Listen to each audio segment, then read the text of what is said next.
কাকিমা, তুমি বছরের শেষে কি পেলে? আগে তুই বল, বছরের প্রথম আর শেষে কি পেলি? মুখে আলোটা ধর, তুই কোথায়? আমি বছরের প্রথমে গ্রিটিংস কার্ড পেলাম, মিষ্টি পেলাম, কমলেবু পেলাম। আর হচ্ছে বছরের শেষে কি পেলাম জানো তো? কেক পেলাম, তারপরে সেই পেলাম, আরো অনেক কিছু পেয়েছি। এবার তোমারটা বলো। বাহ, বছরের প্রথমে শেষে তুই তো ভালো ভালো জিনিস পেয়েছি। আমি ওই বছরের প্রথমে দিকে তবু একটু কমলা লেবু, একটু মটও একটু পেয়েছিল, মিষ্টি টিষ্টি।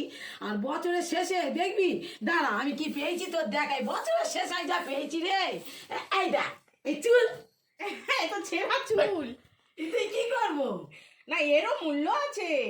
15-20 হাজার টাকা কেজি, বাটিতে হবে। তাহলে তো বুকের ভিতর রাখা উচিত বাবা। থাক, কিছু দামি কেনার জিনিস। নয়, সব এই দেখ, তো আছে। দামি জিনিস, থাক থাক বাবা থাক।